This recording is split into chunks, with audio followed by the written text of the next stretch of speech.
My girlfriend said, "You don't understand the healing journey." This while filming content about escaping toxic relationships in our shared apartment. I said, "You're right about authenticity." Then I discovered she'd been monetizing our relationship as abuse content while secretly using my health insurance. If you've ever wondered how much of social media wellness culture is performance versus reality, this story might change how you see those perfectly curated healing posts.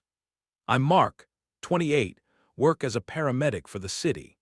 Not glamorous work, but it pays decent and comes with solid health benefits that matter when you're dating someone who's constantly stressed about money and healthcare costs. My girlfriend Lisa built her Instagram following around wellness content, meditation practices, healing crystals, journaling prompts, that whole ecosystem of self-improvement that attracts people looking for answers to life problems. 50,000 followers who trusted her guidance about relationships, mental health, and authentic living. For the first year we dated, I was genuinely proud of what she was building. She seemed passionate about helping people process trauma and build healthier relationships. Her content felt sincere, and her followers responded with genuine gratitude for her insights. But somewhere around month 18, Lisa's content started shifting in ways that made me uncomfortable. Instead of general wellness advice, she began posting increasingly specific content about healing from toxic relationships and financial manipulation by partners who don't understand spiritual growth. The weird part was that we were living together peacefully, splitting expenses fairly, and I'd never tried to control her career or spiritual practices. If anything, I'd been supportive of her content creation even when it meant staying quiet during filming or rearranging our apartment for better lighting. "Why are you posting about toxic relationships?" I asked one evening after she'd shared a carousel about recognizing emotional manipulation tactics. "It's not about us specifically," she said. "I'm drawing from past experiences and research to help my community recognize unhealthy patterns. But some of these examples are really specific. Your followers are going to think you're talking about your current situation. Mark, you don't understand how content creation works. People need relatable examples to process their own experiences. I'm providing educational value." That seemed reasonable until I started noticing how her content was affecting our actual relationship. Lisa began asking me not to appear in any photos she posted, not to tag her in my social media, and to keep my voice down when she was filming in our shared living space. "My brand is about independence and self-discovery," she explained. "Having a boyfriend too visible in my content undermines the message about finding completeness within yourself." But the content she was creating suggested she was single, living alone, and healing from a recently ended toxic relationship. When I pointed out this discrepancy, Lisa got defensive. "I'm not lying about anything. I'm just not sharing every detail of my private life. Influencers are allowed to have boundaries about what they post." The situation got more confusing when expensive PR packages started arriving at our apartment addressed to Lisa at addresses that didn't exist. "Why are these packages addressed to you at 1247 Maple Street, apartment 3B, when we live on Oak Street?" I asked. "Oh, I use a P.O. box address sometimes for privacy reasons. The Postal Service forwards everything." But 1247 Maple Street was a real address I knew because we'd responded to a medical emergency there last month. It was a luxury apartment complex where rent started at $2,800 a month, way beyond what Lisa could afford with her irregular influencer income. When I mentioned this, she said she'd probably made a mistake on the shipping information. That's when I started paying closer attention to what Lisa was actually posting versus what was happening in our daily life. Her Instagram stories showed her living alone in my peaceful space while sitting in our shared apartment. She'd post about cooking for one as an act of self-love while I was at work, then ask what I wanted for dinner when I got home.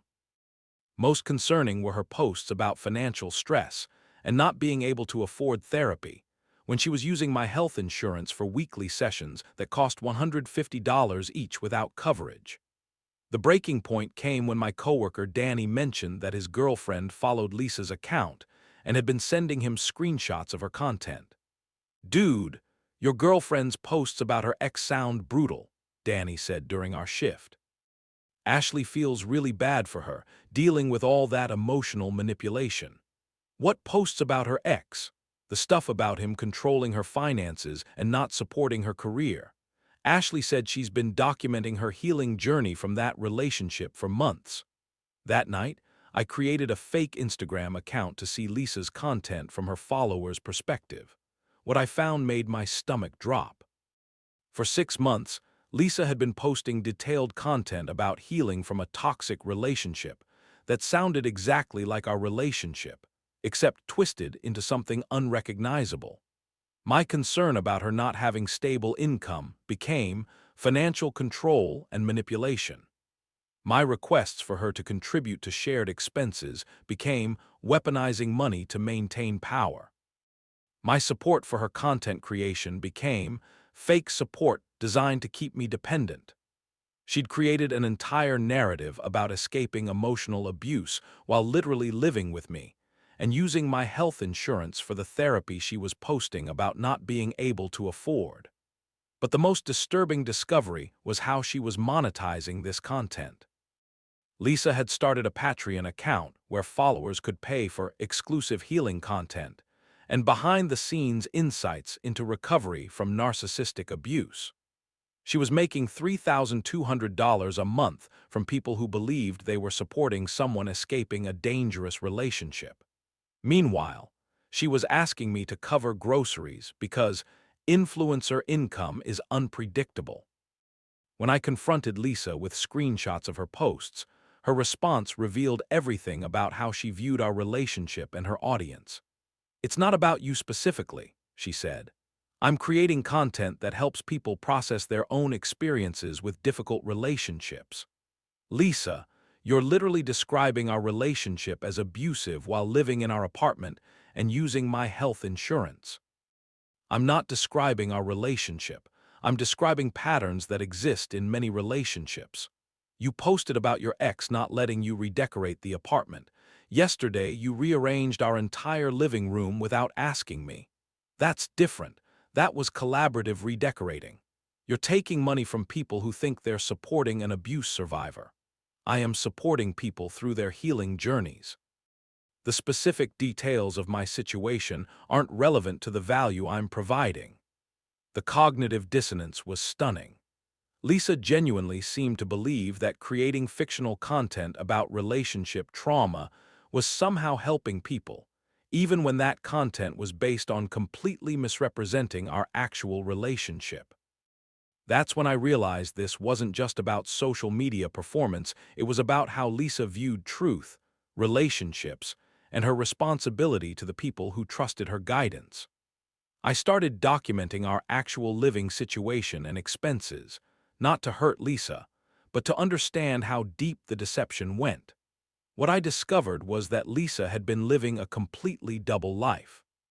To her followers, she was a single woman healing from financial abuse, living independently, and building a business from nothing. In reality, she was in a stable relationship, sharing living expenses, using her partner's health insurance, and supplementing her income with sympathy-based donations from people who believed she was in crisis. The insurance fraud aspect was particularly troubling. Lisa was using my benefits for therapy while posting about not being able to afford mental health care. She was literally receiving treatment for conditions she was monetizing as untreated trauma. But the situation exploded in a way I never expected. 3 months later, my ambulance crew responded to a medical emergency at a wellness retreat where Lisa was scheduled to speak.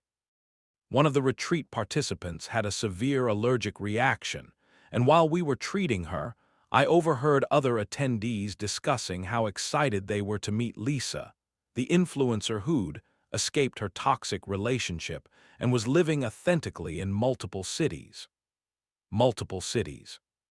Later that week, I checked Lisa's recent posts and found content claiming she was apartment hunting in Portland and considering a fresh start in Austin, while posting photos from coffee shops and wellness centers in those cities. She'd been telling different segments of her audience that she was living in different places, using travel content to suggest she was building a new life in various locations. When I asked Lisa about the Portland and Austin content, she said she was exploring options for business expansion and creating aspirational content about potential futures. But her followers thought she was actually relocating to escape her toxic situation. That's when I understood that Lisa's relationship with truth had become completely flexible. She was saying whatever generated the most engagement and sympathy, regardless of whether it reflected reality. The natural consequences started when building security footage contradicted her timeline. Lisa had posted a dramatic Instagram story about finally escaping our apartment after a confrontation with her toxic ex, on a night when she was actually at a wellness retreat in Denver. The timestamp on her post suggested she was leaving our building at 9 p.m., but security cameras showed she hadn't been in the building for 3 days. One of her followers, who happened to work in building management, noticed the discrepancy and started questioning other details in Lisa's escape narrative. This led to her audience beginning to fact-check her content more carefully. Within 2 weeks, Lisa's followers had identified multiple inconsistencies in her timeline, living situation, and financial claims. The wellness community, which values authenticity above almost everything else, turned on Lisa quickly once the deception was exposed. Her comment sections filled with questions about insurance fraud, misleading content, and taking money from people under false pretenses. Several major wellness brands dropped their sponsorship deals. Her Patreon supporters demanded refunds. Other influencers she'd collaborated with faced scrutiny for associating with someone who'd been deceiving their shared audience. But the real damage was to the people who'd trusted her guidance about healing and authentic living. Hundreds of followers shared stories about how Lisa's content had influenced their own relationship decisions, how they'd left partners or made major life changes based on advice from someone who was apparently living a completely fabricated narrative. The wellness influencer community, which had welcomed Lisa as an authentic voice about healing from relationship trauma, felt betrayed by the discovery that her entire platform was built on manufactured content. Lisa tried to control the damage by claiming she'd been protecting her privacy, and that creative storytelling was a legitimate form of content creation. But wellness audiences expect radical honesty, especially from people providing advice about mental health and relationships. The backlash was swift and comprehensive. Lisa lost 35,000 followers in 3 weeks. Her speaking engagements were canceled. The retreat center where she'd been scheduled to teach workshops terminated her contract.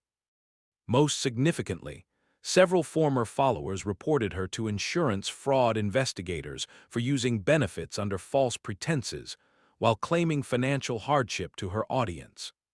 Lisa moved out of our apartment and back in with her parents while dealing with the legal and financial consequences of her content strategy. I learned that social media wellness culture can become its own form of toxicity when people prioritize content creation over authentic living. I also learned that watching someone you care about choose performance over truth is one of the most isolating experiences possible. 6 months later, I'm living in a smaller place but feeling more honest about everything. Started playing in a rec volleyball league and taking EMT continuing education classes that actually interest me rather than just supporting someone else's career ambitions. I'm dating someone who works as a nurse and understands the difference between helping people professionally and exploiting their vulnerabilities for personal gain. Lisa's situation taught me that authenticity isn't about perfect content or inspiring narratives. It's about choosing truth even when lies would be more profitable or convenient. If this story resonates with anyone who's experienced the gap between someone's online presence and their actual character, I'd be interested in your perspective. The pressure to monetize personal experiences seems to be changing how people relate to their own lives and relationships in ways that aren't always healthy.